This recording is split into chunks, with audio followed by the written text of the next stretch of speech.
Hello again. I'm back. This is the football segment of Will's weekly football roundup. A couple of weeks ago, which would have been my last sort of couple of uploads, apologies, I looked at what was sort of the most improved 11. So I'm just going to flip that back round and look at sort of the biggest sort of downgrade, disappointing 11. So, bit of explanation to that.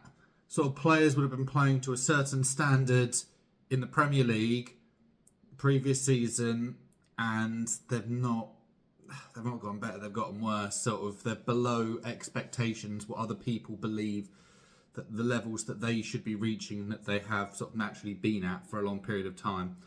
So what I'm going to do with this is I'm going to stick to a 4-3-3. I'm going to start with goalkeeper, which is arguably one of the most difficult positions. I think goalkeeper is always a bit of a funny one, because I think there's a lot of things that go into a goalkeeper's game that can affect how well they do, sort of with the defence and sort of structure in front of them, to the style of play from a team, from how they want to, if they want to have to play out with their feet. I've gone for Aaron Ramsdale. Maybe it's a bit harsh, being the bottom relegated team in Southampton. Ramsdale was supposed to be in contention to be sort of competing with Jordan Pickford for that England #1 spot. Ramsdale's nowhere near the squad now, let's be clear. And I realistically don't see the point where he is now. Like, he's had small games where it's just like, he did have that one game where he did save a couple of penalties, but I feel like that in itself is an outlier. Sort of the Southampton sort of style of play to play out from the back. I don't know. Like, I look at Ramsdale here from where he was last season, and it's just not comparable. Like, in a choice of England goalkeepers right now, he's probably about 5th or 6th. I mean, you've got Pickford, you've got Pope, you've got Henderson. I'd probably put Alex Palmer, Ipswich's goalkeeper, above him right now, considering I've seen both of them play, and I know which one can put on a good performance and which one can't. Maybe just the confidence. There seems to always be a mental side with him, sort of in with that very silly sort of conversation, sort of saying about sort of lack of concentration whilst being a goalkeeper. Outwardly saying that, you're putting a target on your back there. Yeah. Next up, right back. Granted, he's only played half the season in the Premier League. I've gone for Kyle Walker. I think the standards he has set with Manchester City was so high. But I think this season is where you've seen the biggest physical downgrade. As one of Walker's best things about him is his physicality, his strength, and his pace, his ability to recover from not necessarily being in the best position. He's not necessarily I suppose I'm trying to work out the right words, but not necessarily naturally like the best right back. But it's a physical prowess that means he can, should he make a mistake, he can recover. He's got the ability to recover from most situations, which he just doesn't have. And it's clear that Pep sees that by the fact that he's been shipped out on loan. You'd look at sort of time now where you think sort of City-wise, his days are obviously numbered because he's already gone out on loan. So he's either going to have to accept a minor role at Manchester City as someone who was, I believe, up there as sort of part of the leadership group, to potentially going to a smaller club, sort of lowering expectations. We'll see on that. I'm going to stick with City. There are a couple of City players in here because I don't think they've had a great season. I'm going to go for Ruben Dias. I think he often gets talked about as being one of the best centre-backs in the league, and I don't think he's anywhere near that conversation now. I think you've got Virgil van Dijk up there. I think you've got the Arsenal pair of Saliba and Gabriel. I look at the Nottingham Forest pair of Milinkovic and Murillo.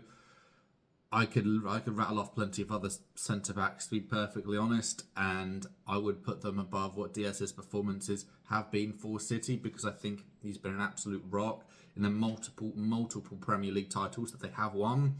But right now, it's not quite right. Maybe it's the system, maybe it's the structure there at Manchester City, sort of without the cover and protection of Rodri. That's just very disappointing. Next up, maybe I'm being a bit harsh on this one because I don't know if he's been amazing last season, is Dragusin from Spurs. He came in for a lot of money, and at times he sort of looked okay, but he looks like a deer in headlights sometimes. He really does. He's clearly not suited. Maybe it's just the Ange style of play, sort of being overly exposed this season by sort of teams figuring them out. He's sort of someone that's not suited to being able to have to sort of chase back and run after him, sort of recovery. You can't do what Mickey van der Ven can do. And he's sort of been found out and looks awkward as anything in that back line. I can't put many other Spurs players in because it'd be harsh because they have suffered a lot of injuries. But Dragusin, sort of expecting better from the money. Maybe set up better in a Serie A team of a few years ago, which obviously earned his move to Spurs. It's sort of just been a steady sort of decline from him. Maybe I'm being harsh on that one. We'll see. Left back, got Andy Robertson. I think there's clearly been a big physical sort of drop off there. It says a lot by the fact that Liverpool, everyone you ask will say Liverpool need left back. Liverpool need left back. It's the main spot that Liverpool are concerned in. Now they've got their sort of everything else in order in regards to Van Dijk and Salah and Trent. You know what's going to happen there. You're saying they need a left back. Constantly talked about, oh, it could be Kirkes. Oh, it could be Robinson. It's not going to be Robertson. And I don't think, judging how things go, that they trust Tsimikas so much. Otherwise, it would have been, it wouldn't have been a bother and you just throw him in. It's a bit disappointing on that one. Next, I've got Calvin Phillips. I was going to have to throw an Ipswich one in here. He came to Ipswich as arguably the most experienced sort of player in the team in regards to sort of Premier League experience. Got sort of built up the most amount of minutes, obviously, sort of successful spells, obviously at Leeds, which got us moved to Manchester City, had spells at West Ham. Calvin Phillips doesn't actually, you could argue that he probably should be one of the first names on the team sheet when you like, if you ask a non-Ipswich fan, you look at that player and say, well, I recognise that name, he should be starting. He's nowhere near starting, let's be honest here.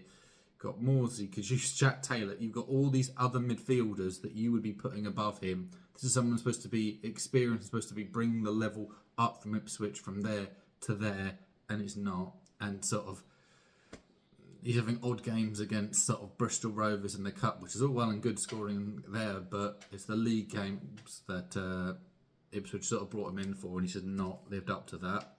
Next, I've got another signing for a recently relegated team, Oliver Skipp. Maybe I'm being harsh on him. When you replace Keenan Dewsbury Hall, who was so influential in bringing Leicester up, with Oliver Skipp, maybe, is he supposed to be doing the same role? You've got 25, 30 million you're spending on a midfielder. You definitely could have picked someone different because it's just another version of Harry Winks potentially. It's not. It's not very good. He's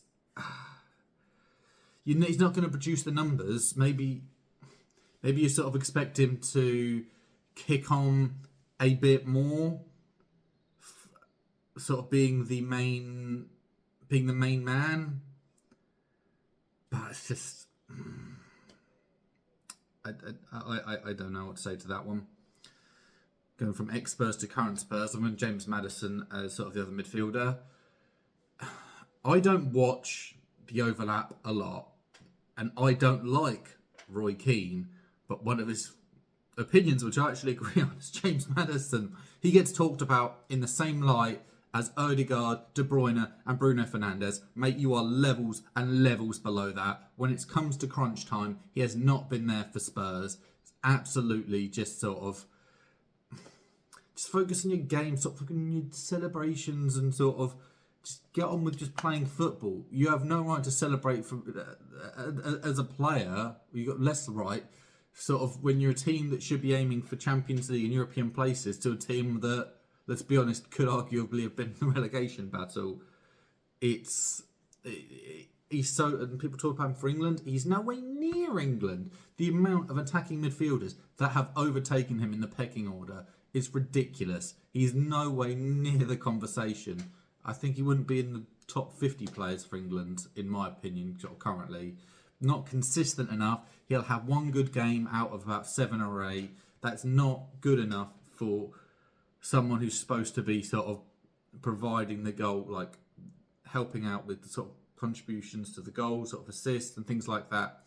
He's nowhere near doing that enough. It's all right doing it against Leicester, Southampton, Ipswich. You need to be doing that consistently against all of the big boys, and you're not. Plain and simple. Right wing, I've gone Foden. He was Premier League Player of the Year last year, and he's just...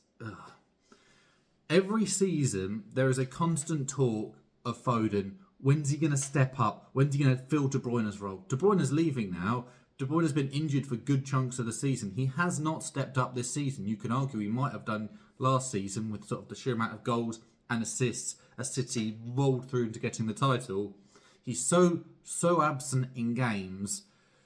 Such a system-based player as well, and it's incredibly frustrating. People will talk about him on the same levels as Cole Palmer and Bukayo Saka, and he's just not.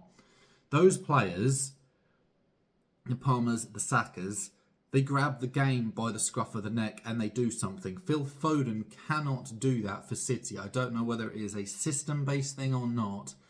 It's constantly sort of waiting for him to be the man, and he's not showing that. He's showing when times get tough at City, he's cowering away. It's not good enough. It's just, you expect so much more.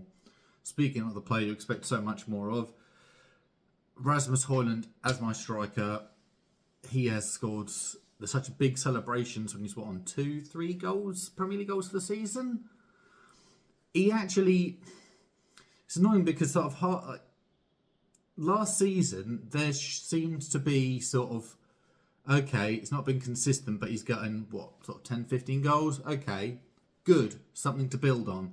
This year, I'm just not seeing it. I'm not really sure what to expect. He's sort of making runs like away from the ball, away from the his off the ball movement is questionable. His finishing sort of questionable. He's gotten very enthusiastic when he does score, but it seems to sort of have that. He's got the physical attributes, but it just sort of doesn't seem to sort of necessarily seem to have the match intelligence sometimes, or maybe sort of the right structure around him. Not necessarily sure on what the manager wants him to do. This is part of the reason why Man United are probably looking for a striker going to be this summer, and I can understand why. Højlund's a bit of a gamble. When he came in at United, he started okay, but he has regressed now. Let's have it outright. Next up, which just feels really, really harsh, is Heung-min Son. Son is absolutely like a Spurs icon. He's been there for so many years. He's the captain, leader, legend, whatever Spurs fans might want to call him, old Sonny. But it's clear that there has been a regression there, sort of physically not being able to do as much, sort of being sort of quick of mind, quick of thought, quick with his feet, clinical finishing and so on like that. He's not producing the goals and assists that he has done in previous seasons. Obviously, maybe missing his partner in crime, Harry Kane, but he still produced last season without Kane. So, unfortunately, that's why I think Spurs fans are now also looking at, okay, how much do we keep playing him regularly? Is he going to be the captain's on? The captain should be playing every week. It's getting to that stage now. So, I'm just going to run through the team again. Got Ramsdale in goal, Kyle Walker right back, Ruben Dias centre back, Dragusin centre back, Robertson left back, midfield 3 of Phillips, Skip, Maddison, front 3 of Foden, Højlund and Son. That is my downgrade disappointing 11. Let me know what you think in the comments below. Bye for now.